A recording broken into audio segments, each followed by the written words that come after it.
गेल्या काही दिवसापासून छत्रपती संभाजीनगरमधील खुलताबाद येथे असलेल्या औरंगजेबाची कबर हटवण्यावरून राजकारण तापले आहे. महाराष्ट्रातून औरंगजेबाची कबर हटवा, अन्यथा बाबरीची पुनरावृत्ती होईल, असा इशारा विश्व हिंदू परिषदेसह बजरंग दलाकडून देण्यात आला आहे. त्यातच नागपुरात 2 दिवसापूर्वी मोठा हिंसाचार उफाळला. नागपुरात 2 गटामध्ये झालेल्या राड्यानंतर जाळपोळ तोडफोड करण्यात आली. आता नागपुरातील या संपूर्ण हिंसाचारामागे नेमकं कोण आहे याचं नाव पहिल्यांदाच समोर आलं आहे.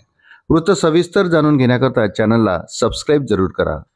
पोलिसांनी दिलेल्या माहितीनुसार नागपूरमध्ये झालेल्या हिंसाचाराचा मास्टर माइंडचे नाव पहिल्यांदा समोर आले आहे. नागपुरात झालेल्या हिंसाचारामागे फहीम खान असल्याचा दावा पोलिसांनी केला आहे. फहीम खान याने लोकांना भडकवण्याचं काम केलं, त्यानंतर ही हिंसा घडली. नागपूरमधील गणेशपेठ पोलीस ठाण्यात नोंदवलेल्या दुसऱ्या तक्रारीमध्ये उघड झाला आहे.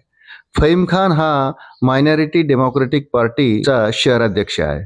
या तक्रारीनुसार जमावाने अंधाराचा फायदा घेत महिला पोलीस कर्मचाऱ्यांचा विनयभंग करण्याचा प्रयत्न केला.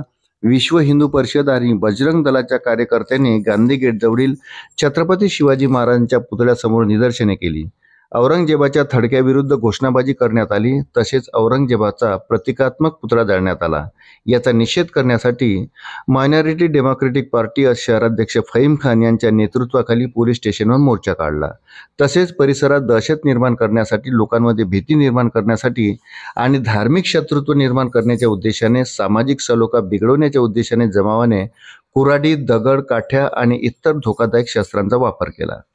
औरंगजेबाची कबर हटवण्याच्या मुद्द्यावरून नागपुरात सोमवारी रात्री हिंसाचार झाला. या हिंसाचारादरम्यान समाजकंटकाकडून पोलिसांना मोठ्या प्रमाणात लक्ष करण्यात आले. त्यामुळे मुख्यमंत्री देवेंद्र फडणवीस यांनी कठोर कारवाईचा इशारा दिला आहे. दुसरीकडे या हिंसाचारादरम्यान कर्तव्य बजावणाऱ्या महिला पोलीस कर्मचाऱ्यांचा विनयभंग करण्याचा प्रयत्न झाल्याची माहिती समोर आली आहे. अंधाराचा फायदा घेत काही आरोपींनी इतर महिला पोलिसांनाही शिवीगाळ करत अश्लील शेरेबाजी केली. नागपूर हिंसाचार प्रकरणी आतापर्यंत 46 आरोपींना अटक करण्यात आली आहे. त्यांना 21 मार्चपर्यंत पोलीस कोठडी सुनावण्यात आली.